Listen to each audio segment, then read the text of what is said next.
Good evening, and welcome to tonight's show. I am your host, Tina Dawson, the owner of True Blue Designs, and I'd like to thank you for joining in tonight.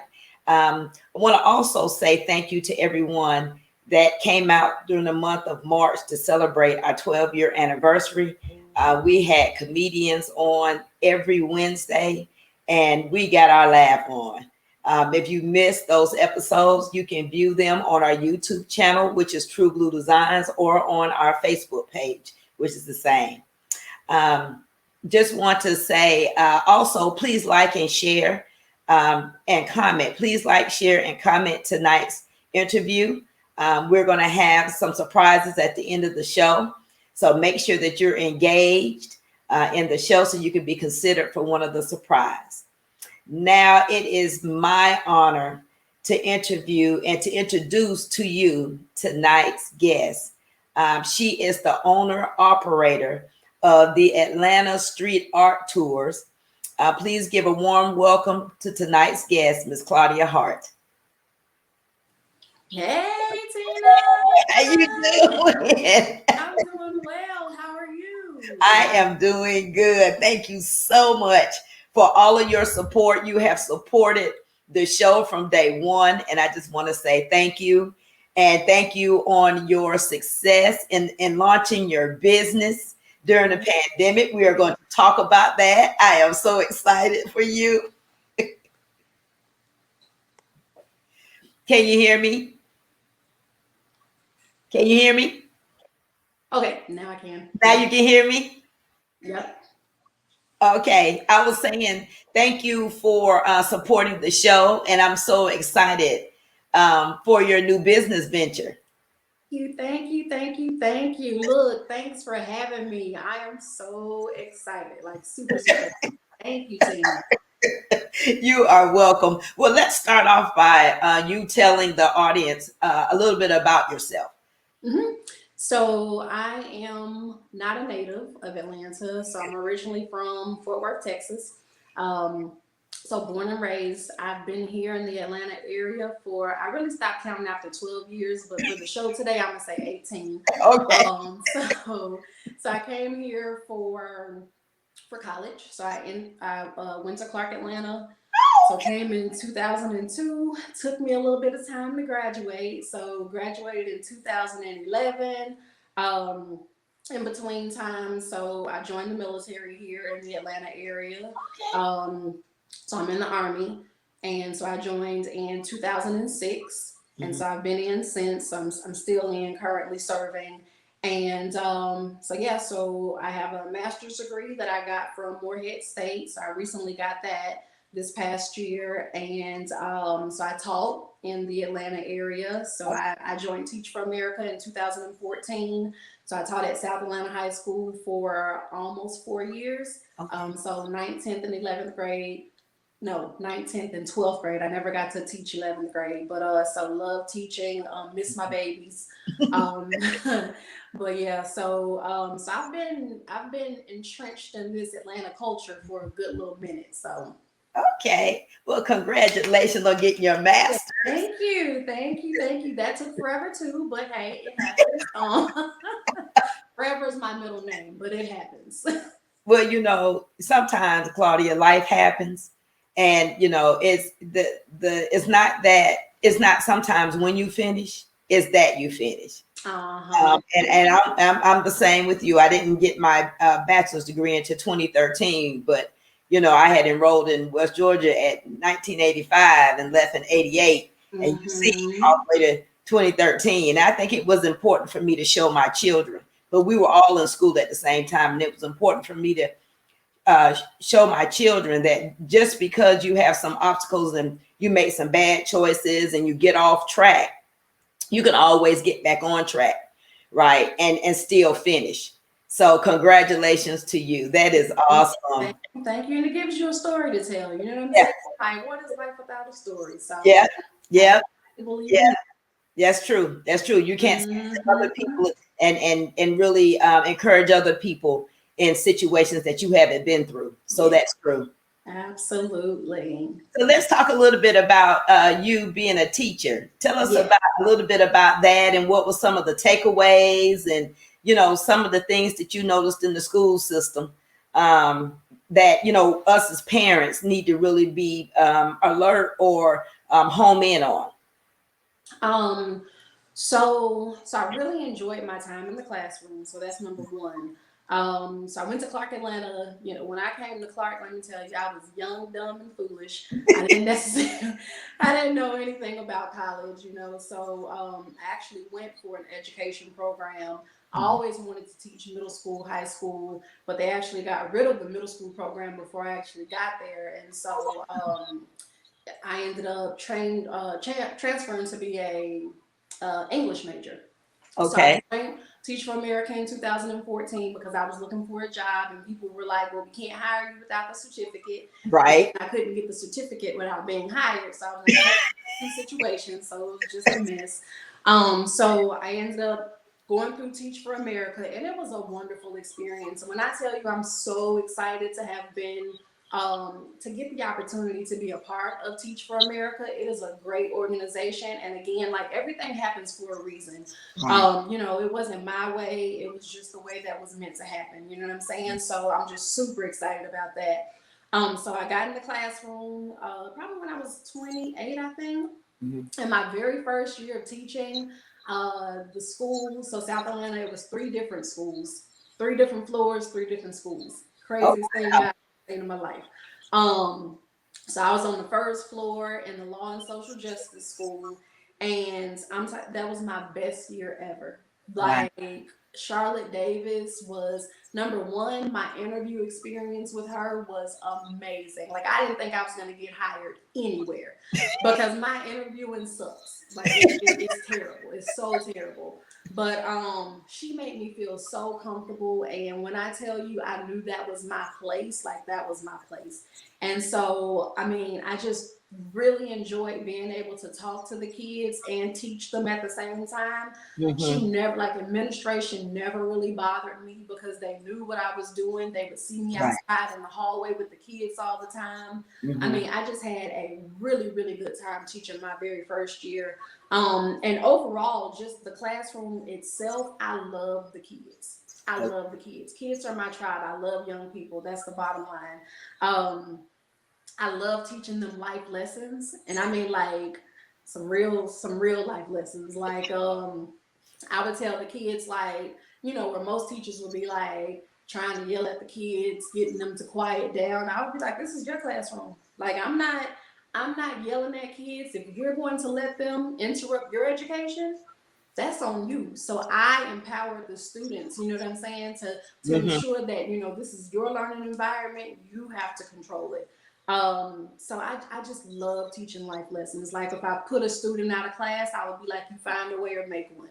So going outside and seeing a student doing like we're doing a program on the computer, and Uh-huh. you know they're outside doing it on a little big phone, and I'm like, and that's what I'm talking about. You find a way or you make one. You know what I'm saying? Like it is what it is. Like this is what you Right. do.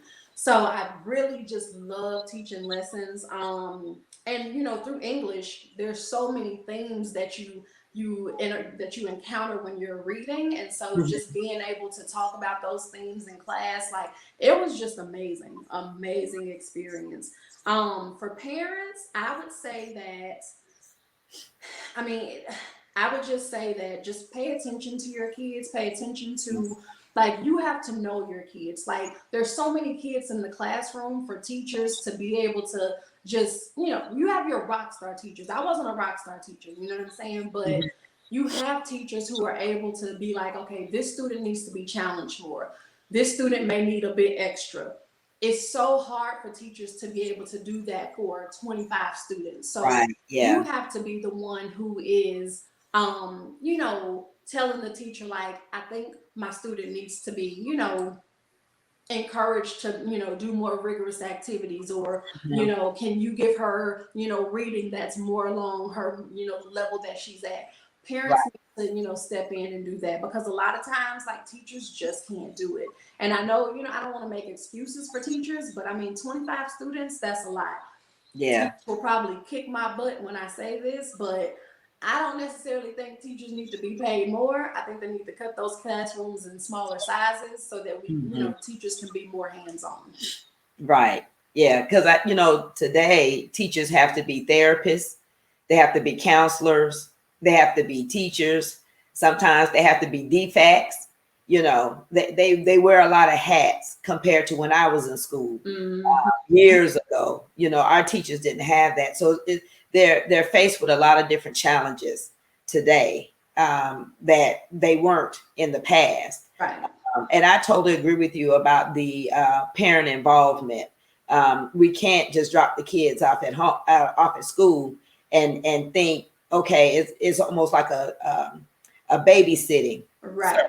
Right. Now, not every parent does this, right. but you have some parents that do, and they're not really engaged in that child's education. Damari's in college, and I'm very engaged even at that level. I want to know. And then, like you said, you got to know your child, right? Because if you ask certain questions and you get certain answers and you know your child, you've got to investigate, right? Because something. You're going to start singing Keith Sweat, something, just right. Right. So, but you have to know your child, and there's so many times the teachers here, I call it the not my Johnny, not my Johnny syndrome. Yeah.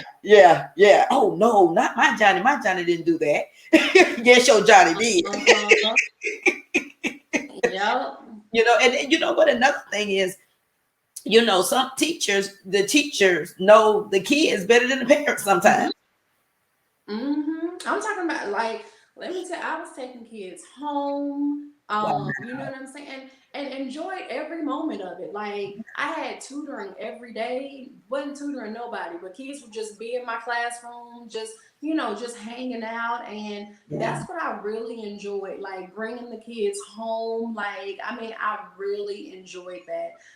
Just bonding with them on a different level. And it's so much easier to teach them when you bond with them. You know what I'm saying? True. It's so much easier. But I really enjoyed it. If I could hop back in the classroom, give me some more babies, and then hop back out and just do that every now and then, like, my life would be complete. But but that is one reason why I did become a Zeta, because I do want to make sure that community service is my thing. I want to make sure that I stay engaged with people, with kids. Like, that is my thing. So not being in the classroom is not an excuse. You know what I'm saying? So it's super, super important to me. So let's take a journey from that experience to what happened to lead you out the classroom and then to where you are now.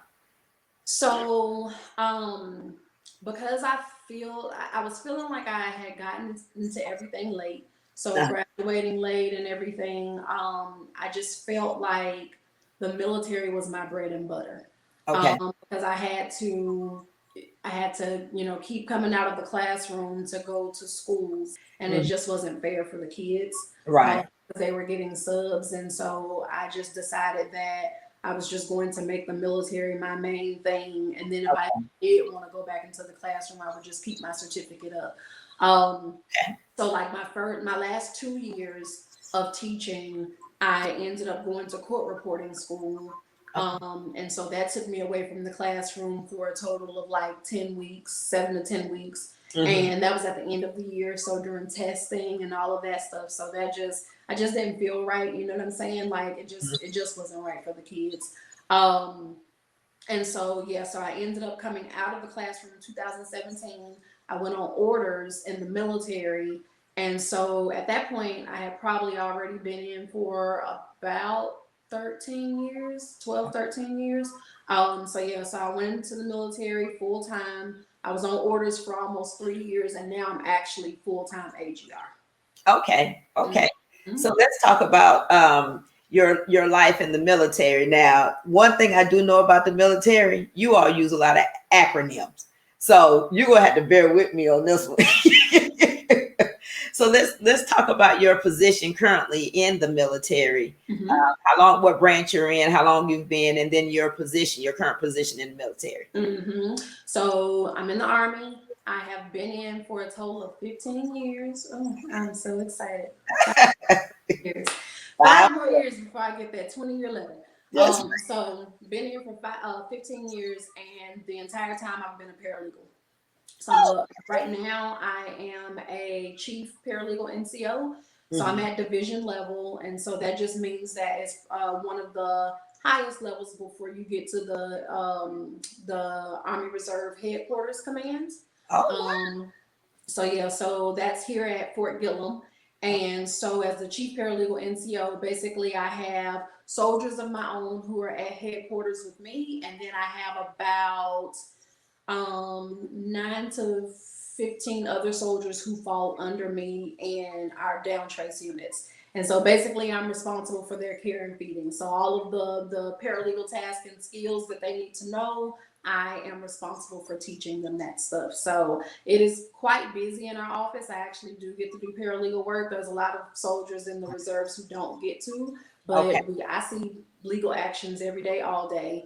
And so yeah, and so I do focus on paralegal training, and being in the military, it's an amazing experience. Like I love the military. I love a lot of things. You don't hear me say that a lot, but I love the military. So And let's talk about that because I think that with some children, um, college or trade school, may not be for some kids coming out of high school, and they're kind of stuck. They don't know really what they want to do. So for somebody who has been in the military for 15 years, give some information to the kids, of why they should consider the military as a career. hmm So I always tell everybody I should be a recruiter, but it's too late for me to do that. But the Army, so like you said, so trade school, college, it's not for everybody. Right. But I will say that, and the Army's not either, but it's Right. definitely an option like all of the other ones are. You know what I'm saying? And it's a viable option for people. And so, and it's not just active duty. You know, you have the reserves, you have the National Guard, and so I would just say that students need to be, they just need to be intentional when making that decision that Okay. they want to be in the military. I was a little bit older when I joined, so I was 22. Okay. But still, like if you talk to students early on, they can be intentional in their decision making.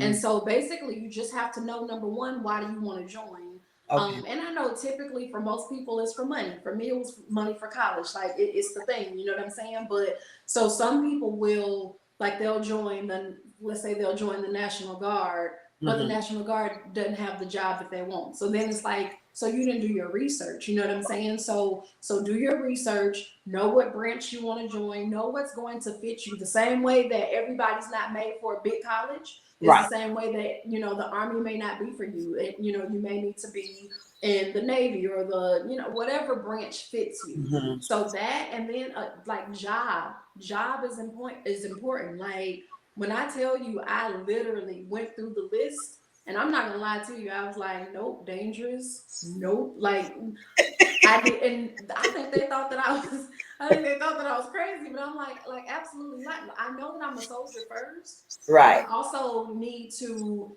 think about what it is that I'm going to be doing. So if I Right. get deployed, literally, where am I going to be? Like if you need me to be a soldier, Right. sure. But that means we're in bad times if you need me to be like go out there and do some real soldier stuff. But yeah, but I mean, otherwise, I was like, so a paralegal, I'll probably be sitting at a desk somewhere, and that's exactly where I need to be. And then it didn't hurt that my recruiter was a paralegal, and she was Oh, like, oh, okay. she was like, no, paralegals get treated very nicely, and it's true. Like Hmm. I have no complaints about being a paralegal. Like it has been easy peasy. All jobs are easy peasy. I understand that. And I know that, I can talk about the military well because I haven't necessarily had a bad experience, but that's because of perspective too. That's true. Um, Don't say that. Yeah. but I'm telling you, like the military has been good to me. The one thing that I can remember, when you were broke, you can remember one thing. I have been able to fill up my car since I've joined the military. I See, haven't skipped a beat. Yeah. So, I mean, the military changed my life. And I was going to get out after my first contract. But I Okay. was like, why would I do that? When the Mhm. military has been the consistent thing in my life, like the one thing that I've been able to, you know, definitely count on. So, I mean, I love the military. I said I was going to stop saying that because I wouldn't do it for free. So definitely wouldn't do it for free. But I do love it. It's love, and then like really love is here. But I love the military. Yeah, and that's good that you're sharing that, because that's a positive perspective of the military, and a female positive perspective of the military. And that's deployments and all, you know, Yeah. and all. So, you know, most people would be like, oh man, like my deployment sucked. And it was just like, I love my deployments. Like, I love them. I don't meet a whole lot of people when I'm deployed, but the Uh-huh. few that I meet, like they're lifelong friends. You know what I'm saying? Oh wow. And it's just an experience. Like my very first deployment, oh, I was scared crapless. Like I was so scared, and I got noticed at like the last minute.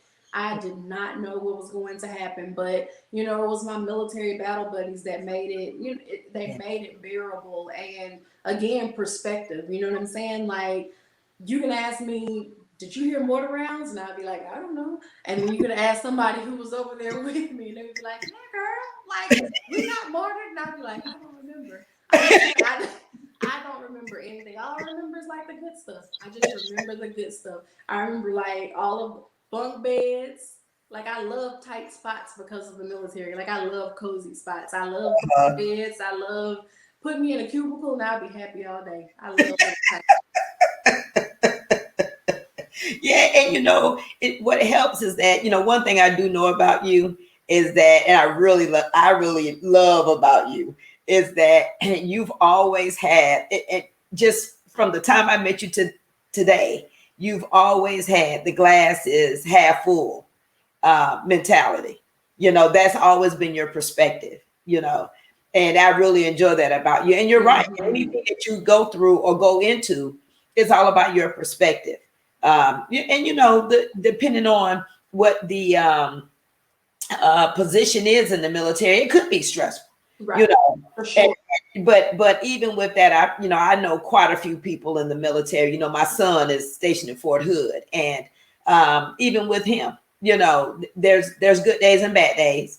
And it just depends on where you're stationed. And one thing I do want to talk about is I wanted you to speak on is that when you do get in the military, about having a position that's transferable, so that when you do get out, in the military, you learn a trade, so that when you do get out and you want to find a civilian job, those skills can transfer Yeah. when you get out. Yes. Even so, yes. Um, you have to be careful with some of the jobs. So one of my complaints I will say is that with the JAG Corps, when I chose to become a paralegal, I did think that it was going to easily transfer over to the civilian side. It Okay. doesn't. It doesn't. Okay. So you do have to look at the job and see what those skills are like on the military side and see Mhm. if those skills are the same on the civilian side. But no, I agree with you. So like transportation, that's one that definitely transfers over. Like it is, just a lateral position or whatever.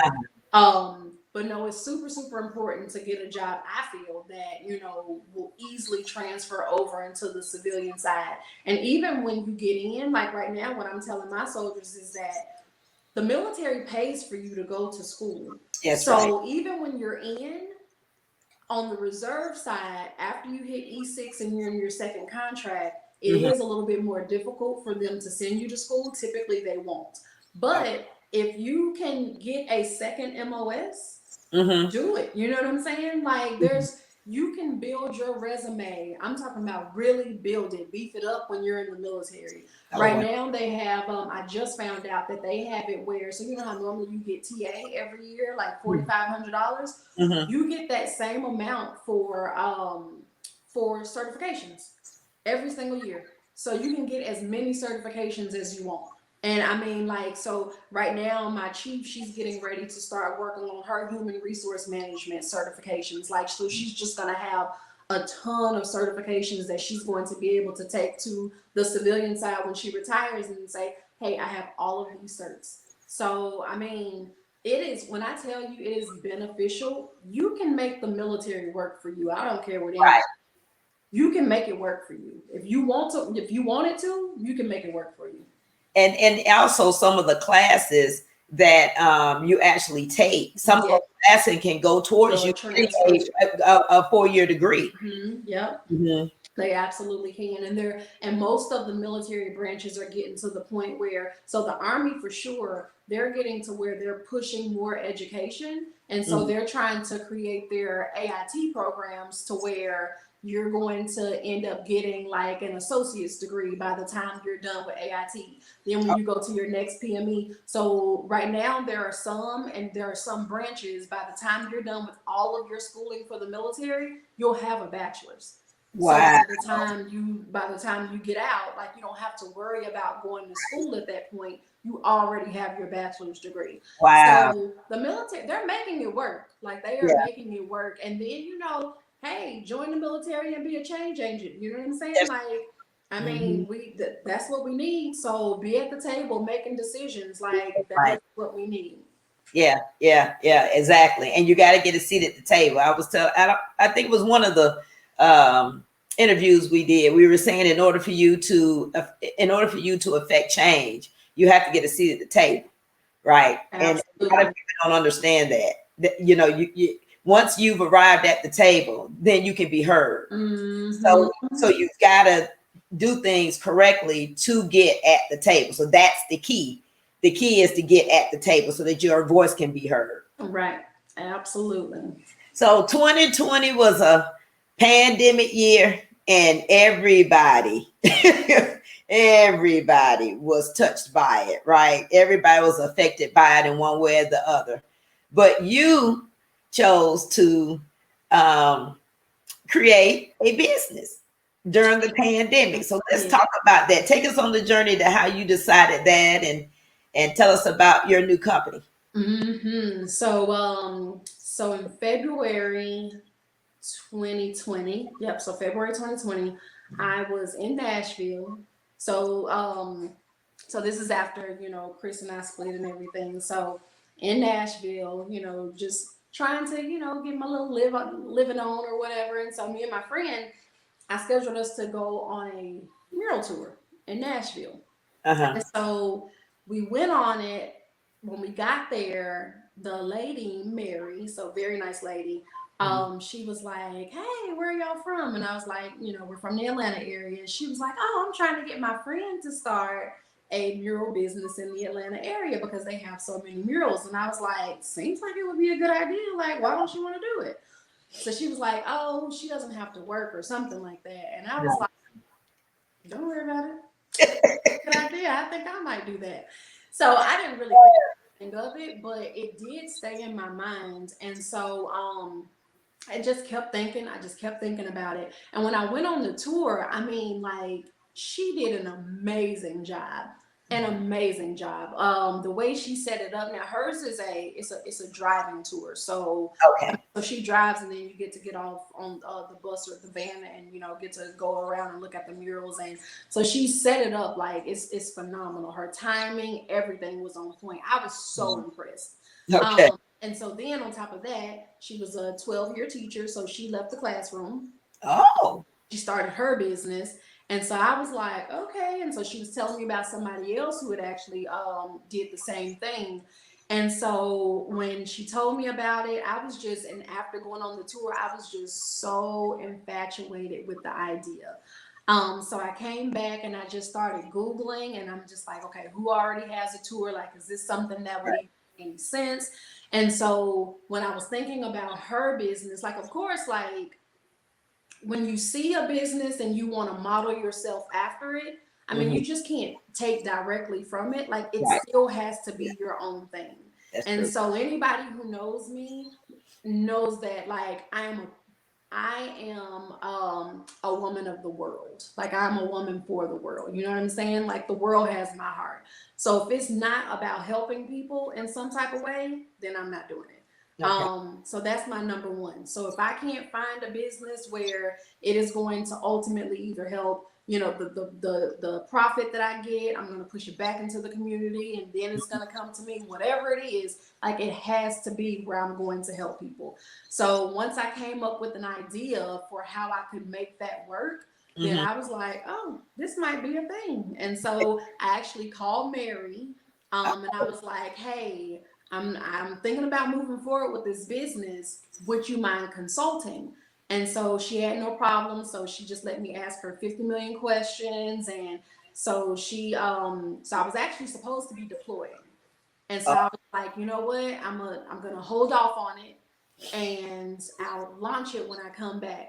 And I was like, you know what? Something was telling me like, don't wait, don't wait. Like you may not end up deploying. Like stuff, don't put all your eggs in one basket. mm-hmm. And so I kept working on it, and then I didn't end up deploying. And so I was like, you know what? I'm just gonna go ahead and launch. And so I talked to her about doing a walking tour versus like driving. And Right. so again, it has to be, your business has to encompass like who you are as a person. Mm-hmm. So not only have I been able to, launch a business during the pandemic, like I started my health, you know what I'm saying? Like Right. that's something that I've just been taking super seriously since, okay, not my eating, for anybody who know me out there, not my eating, but but my working out, my working out. Okay. I was doing my working out. And so I was doing that. And so I was like I want people to get out, and I want them to walk, and you know what I'm saying? Like enjoy the outdoors. And Right. so I don't want to be cooped up with anybody in a van. And so I've been thinking about it more. But right now I'm still stuck on the walking. Okay. And my mind is set on the walking. So that's how I came up with the walking mural tours. Okay. And the name of the company is So it is ATL Street Art Tours. okay. ATL Street ATL Art Street Tours. Tours. Okay. Mhm. And so take us through the process of somebody signs up with you, then they meet you at a certain spot. How does all that work? So you can go directly to the website, which is www.atlstreetarttours.com. And Mhm. so it will take you to two different links.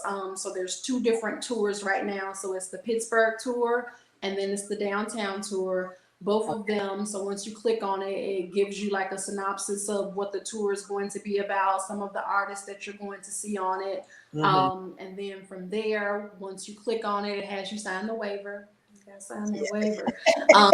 So sign the waiver because I don't want to be held liable for Yeah. train tracks and stuff. So Yeah. so you sign the waiver. After you sign the waiver, so right now the price is $20. You pay that low little fee. Okay. And so the description of where to meet is there. So right now the Pittsburgh tour meets at the Met, which is a really cool space for creatives. It actually has the Mint over there. And Mhm. so my first few tours, I was able to actually take people into the Mint. So you kind of get a twofer Okay. So on that. what is the mint? So the Mint is a art gallery, Okay. and it is they typically have like interns there from Georgia State Mhm. that they're in resident, and so they're in resident. I think they're there all year long, and so they're working on their exhibitions. And so by the time they meet their end of the year resident, or they're at the end of their year in residence, they actually have their show. And so Oh. now they're having shows in the evenings, and the tickets are free. So you can go in the Mint and you can walk around, and it's a really cool Wow. place. Miss Jessica's super super nice. So and it's a lot of so like the God is dope. They're over at the Met. So there's another gallery, the Mutiny is there, and that's by Lioness. It's just like a space for creatives, and then they have like living spaces over there as well. But yeah, it's pretty cool. Okay. It is pretty cool. To that. Yeah. Yep. So the Pittsburgh tour meets at the Met. I'm sorry, at the Met, and then the downtown tour is over by Peter Street, over Okay. by the Escobar. Escobar, I think that's what it's called. Okay. Okay. So where did your love of art come from? So this is really interesting. So I love murals for sure. Mm-hmm. For sure. Now, I always say that like the artist would probably beat me up whenever I say they would be like, girl, so what are you doing? Um so because the way that my mind works, the reason why I love murals is because it's accessible Mm-hmm. to the public. And I really like the fact that like people don't have to pay for it. And I'm not opposed to paying for art, you know what I'm saying? But art is expensive. It Yeah. can be super expensive. And so I really just love how murals, like, you don't have to pay to get into a place. You don't have to Mhm. pay to bring it to your house. It is just there. Right. Um, so I love murals, and I love the fact that they reflect the now, Mm-hmm. they reflect the future, and they reflect the past. And so, and even, when you talk about like propaganda, when, whatever's going on in society, like that's what I love about murals. And I think that that's just what I would love about art in general. You know what I'm saying? Like, it's the same for being an English major, you just get to interpret stuff in so Mm-hmm. many different ways. Working in a legal office, like you interpret the law, you interpret Right. regulations in different ways. And it's the same thing with art. The way that I am as a person, I don't like lines. I don't want to say I don't like rules, because I am a rule follower, but like I just love the fact that there are no boundaries when it Yeah. comes to art. You know what I'm saying? And then I love the fact that like art brings people together, whether it's music, whether it's theater. Like, art has that ability to bring people together. So one of my favorite songs is Miley Cyrus's Party in the USA. I love Uh-huh. that song. Now, Miley Cyrus may not have written that song with the thoughts that I have, but the Right. thoughts that I have about that song is that when she says like Jay-Z comes on, and when she's in the cab and like all of her fears, flow away, I'm Mm-hmm. like, because that's what art does. You know what I'm saying? Art just makes you feel, at home. You may not know somebody, but like if you and the person standing next to you can see the same thing in a piece of art, or if you can have a different perspective, and Right. then like the light bulb comes on for both of you about that piece, like, Mm-hmm. to me, that is something that's really, really beautiful. And that is what I'm trying to do with ATL Street Art Tours. So it is about the murals, but it's more about like, what do murals do for people? What can murals do for people? You know what I'm saying? Like, can it bring us together? Can it highlight the issues that we really need to talk about? Are Mm-hmm. you going to hear me say something that you're going to take back home to your loved ones and your friends, and you're going to talk about it because maybe it's something that you've never heard, and maybe it's me saying it, and maybe it's I don't know, maybe it's someone of another race or ethnicity who's hearing it for the first time, you know what I'm saying? And they're Yeah. taking it back. And now we've created like this shared experience. I may not even know about it, but we've Right. created this shared experience where now maybe they're going to be more tolerant of something that they weren't tolerant of in the first place, or their understanding is better for something that they didn't understand in the first place. You know what I'm saying? Yeah. And so that's what I love about it. Like, I love taking people on the tours, because every single time, like, they'll be like, that reminds me of, and I'm like, oh, that's cool, because like nobody else has said that. And so then the next tour, I get to say, somebody in my last tour said that this looks like, and it just goes over, and you know what I'm saying? It just goes Yeah. over and over, and it's just beautiful. It's beautiful. Like, I love it. Yeah. Art creates a dialogue. It You does. know, it really does. It opens up a dialogue, and it seems like, I haven't taken my tour yet, but it We're seems gonna like get you out there. yeah, I'm coming. I'm coming. Look, me and my mask for the pollen and all. Mm-hmm. But it creates a dialogue, Right. and it also, especially if you do it in a group, if it's Yes. more than just the people that you're, like you were saying, you're able to hear somebody else's perspective. Right. Just like I was just thinking when you were talking that, it's just like being in church. You have the pastor that does the sermon, but you could be sitting on the road with 10 different people, and sometimes all 10 will hear something different Right. from the pastor. Well, the same thing with murals, or art. You can interpret the art based on what you're feeling, where you are, and what you've experienced. And then you can verbalize that and share that with people, with giving them another perspective. Right. Yeah. So let me ask you this. And this may be a crazy question, but the people who do murals, are they commissioned to do murals like on that particular wall or building, or how does that work? So it does work through commissions. All of it doesn't work through commissions, but they do work off of commissions.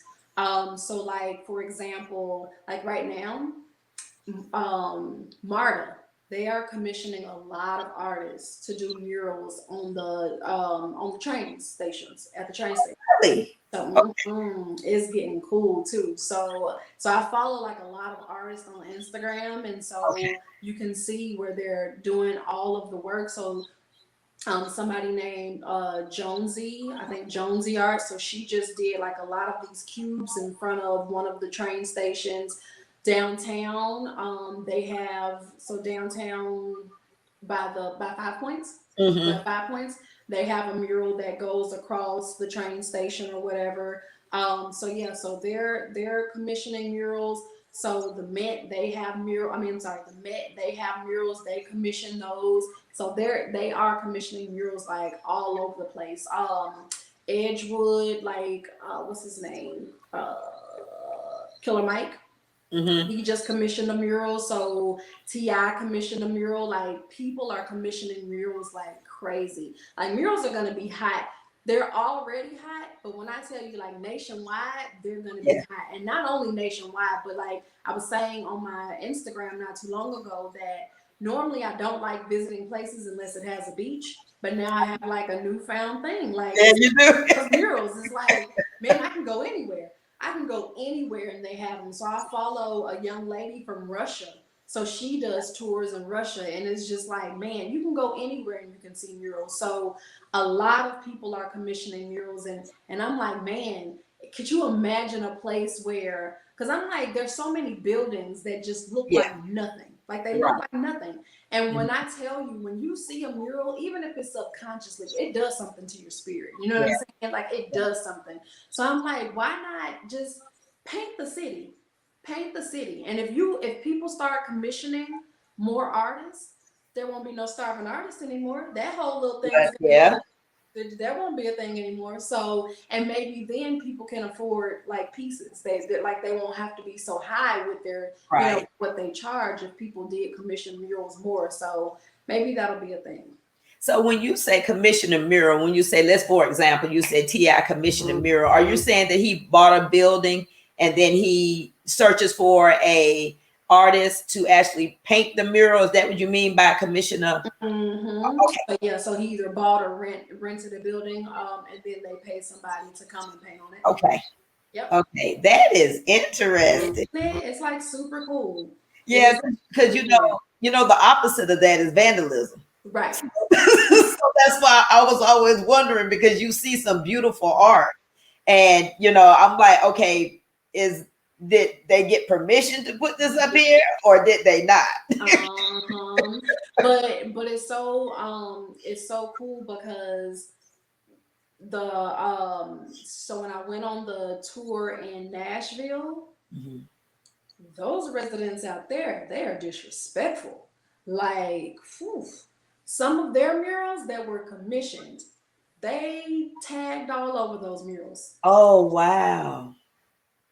The Atlanta residents, thank you, Atlanta residents. Like they are respectful, so they may tag under Wow. them. If they tag anywhere, they're gonna tag under them. So I Okay. haven't seen too many murals in the Atlanta area where like they've been defaced or whatever. Like so, our murals are pretty like they're well kept. So Okay. So how long is the walking tour normally?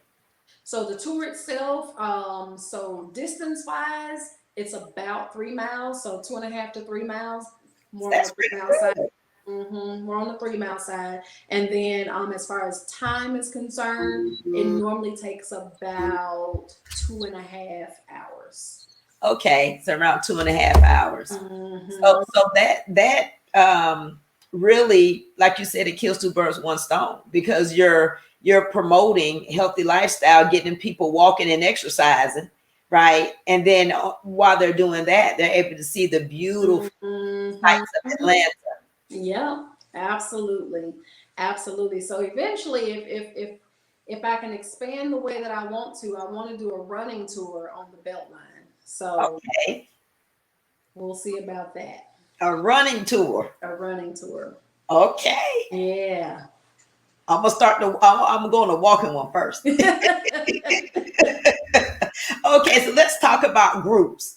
Me and you, when we spoke, we talked about this is a very good opportunity for groups, sororities to do embellishment, sororities and fraternities that have youth auxiliaries, Mm-hmm.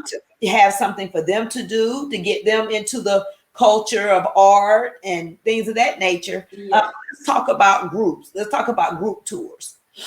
So with group tours, so right now, so anybody can book a group tour. So I'm actually getting ready to put packages up. So those prices are going to be up.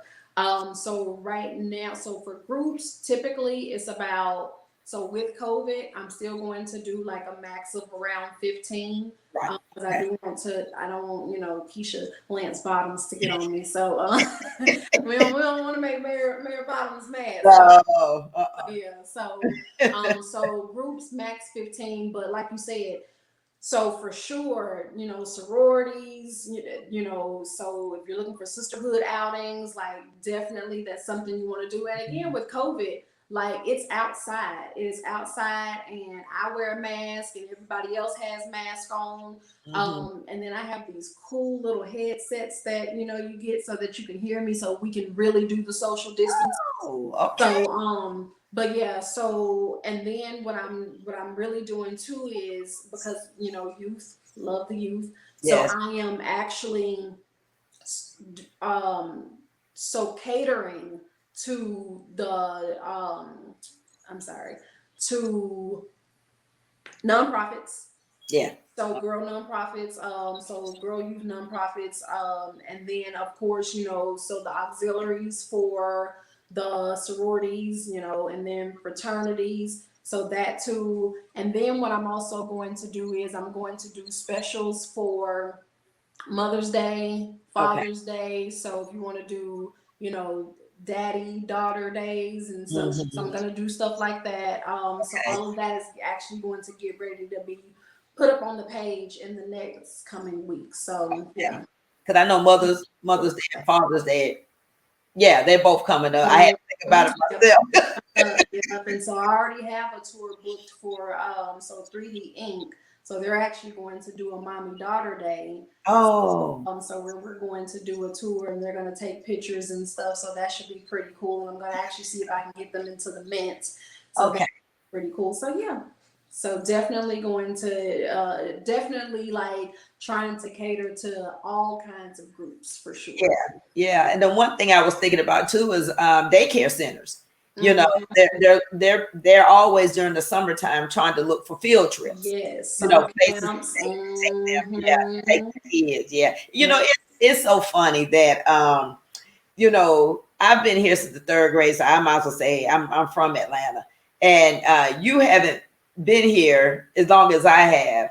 But isn't it amazing that the people who are Grady babies or people who have lived here don't really take advantage of a lot of, or don't really Right, know of, or take advantage of a lot that Atlanta has to offer? And right. I didn't even think about the murals, or and you Hmm. said the Met. I'm gonna have to check that out because I didn't know about that either. And I love art, I really do, because like you said, trying to figure out what the artist was thinking and trying to express, Right. through visually through the art is what Hmm. I really like. So yeah. Yeah, and you're right. So when you read my description on my page, when I tell you who I'm looking for, who my audience is, the Hmm. first one is Atlanta natives. Like Atlanta natives are first, you know what I'm saying? Like I am here for Atlanta natives. Then I'm here for the locals, so people, transplants like myself, and then it's tourists. You know what I'm Yeah. saying? Like that's the order. So I mean, I want Atlanta natives to know what's in their backyard. There's so much history. When I say Atlanta is the epicenter for change, Oh, that's how my heart knew that I was supposed to start this business here. Like when I was walking around the city, and I mean, the city has accepted me, and I want to give back to the city. And there's just, I mean, it's so much history here. It's it so is. much history, and I want to be a part. Like I just want to be a part of it. Like I want to be a part of it. So yeah, Atlanta's the epicenter for change, and there's a lot in the backyard that people need to come out and see. For Yeah, and sure. they can do it on your walking tour.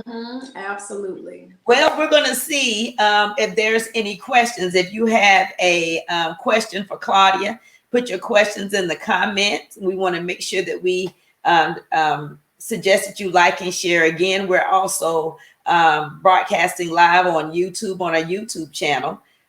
So we want to let you know that. Are there any questions in the comments?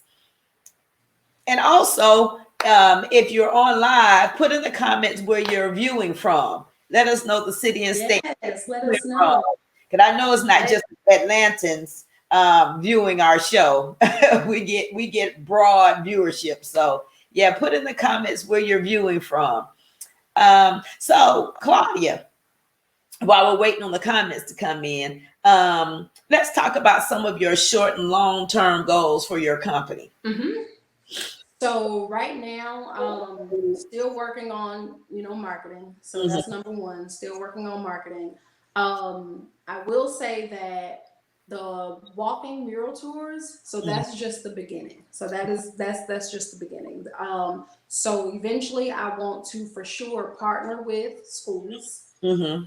So to bring them out. And the good thing is, I having been an educator, Right. I should be able to take the standards, and because they don't like kids going on field trips, Right. so Oh, okay. unless it's connected to a standard.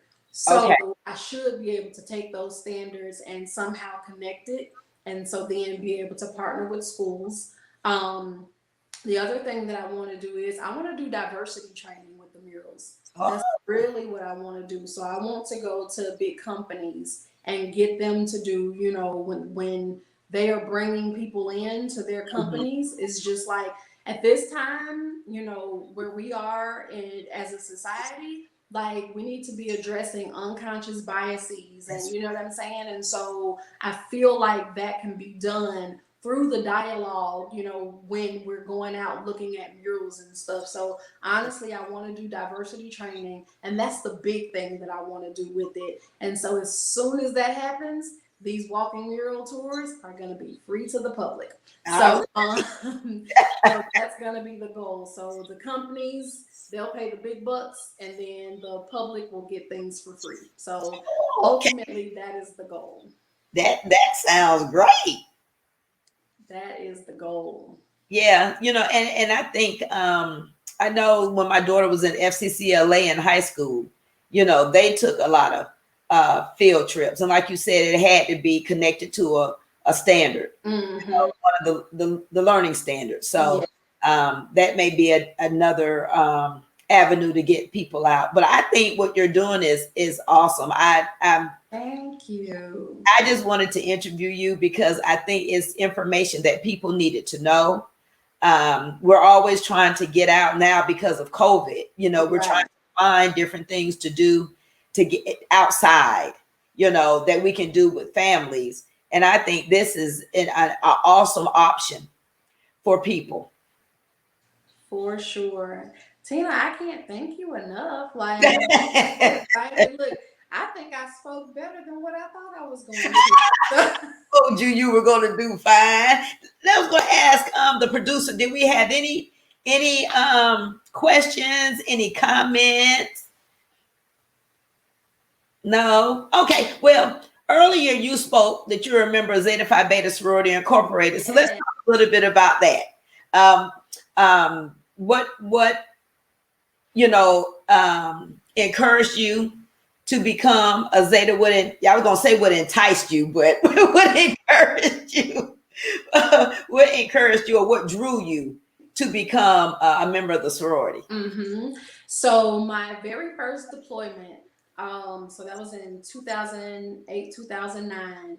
I remember telling the two girls that I hung out with, I was like, when I go back to school, I'm going to become a Zeta. And so right now, a lot of my friends, they'll be like, every time you say you're going to do something, you do it. And I'm like, I try. Like, I really do try. Now, it didn't happen in school. It didn't. But that's because I think they were suspended at the time when I came back. But so the reason why I wanted to do it is because whenever I saw sororities, out doing community service, like it was just always a sea of blue. And when I tell you service is my heart. You know what I mean? Like that is just, I believe that we are here to help people. That's what I believe, my purpose is in life. I mean, I believe that's everybody's purpose, but Yeah. and so that was the main thing that drew me to Zeta. It was like, man, I always see a Zeta like everywhere that I go, like no matter what.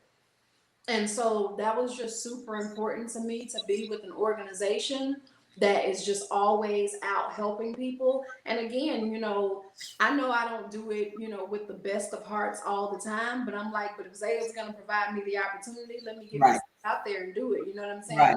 Right. That it is what it is. And, just so even if I can't do the community service with Zeta, like I'm at school not too long ago and, I have my Zeta shirt on and I'm by myself and I'm out taking, stuff to the homeless shelter. And so, you know what I'm saying? It's just, so being a representative of Zeta Phi Beta, you know what I'm saying? It's just, that right there alone is enough to, influence me to do what it is that I need to do, what it is that I said that I'm going to do, and what it is that I'm purposed to do. And so it's just, being a part of an organization that it's important to them, it's important to me, it just made sense. So, that's why I became a Zeta and I absolutely love it. Definitely love the colors. I love the people. It is just, and I'm a real small, type person. So Yeah. Zeta, having, especially so Omicron Kappa Zeta, when I first came, it was so small and I was just like, oh, like it's, just like, it was like, this is so cool. Like, it was just, it was so homey and welcome. You know what I'm saying? Like, Yeah. and so I was just like, this is it. Like, this is it. Like, I know this is for me. So, I mean, it just gives me everything that I remember talking to my mom in 2007 because I was just so frustrated about how school was going. I was so frustrated. I was just like, ugh.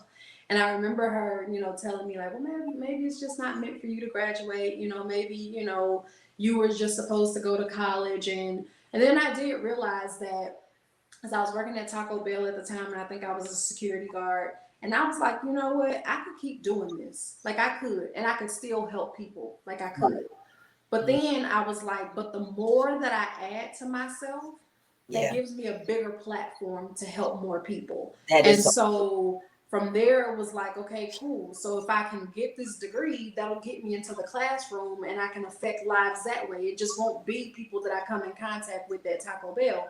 I'll be able to affect lives and, they have so much life ahead of them. They'll remember some stuff that I taught them. And then it was like, okay, so if I become a Zeta, you know what I'm saying? The network that I can have behind me while I'm affecting lives is just everything. Like for me, everything is, how does it help me to help people? Right. If it's not helping me to help people, I'm not doing it. Right. That's really the bottom line. That and that has helped me clear up so many cobwebs in my head when it's like, should I be doing this? And it's like, is it helping people? Get it out the way then. Like it helping people. That's it. Yeah. If it doesn't boil down to that, I don't care. Yeah, and being part of the sorority and fraternity or any group, you have so many. You have 100 Black women, 100 Black men. It's nice to be able to be around people that have a common vision when it comes to community service. And you're not doing it by yourself, you know, which you can, but your impact is greater when it's a collection of people. Right. So that's one good thing about being in sorority. We're at the end of our show, but I wanted to give you just a quick minute to just talk to the audience about any little nugget that you want to leave them at the end of the show. So I guess what I would want to leave people with is I have really been on let me fix my hair a little bit. I have really been on this whole kick of purpose. And so I really do feel like if you know what your purpose is, then you're going to be able to find that avenue for how you're going to help people.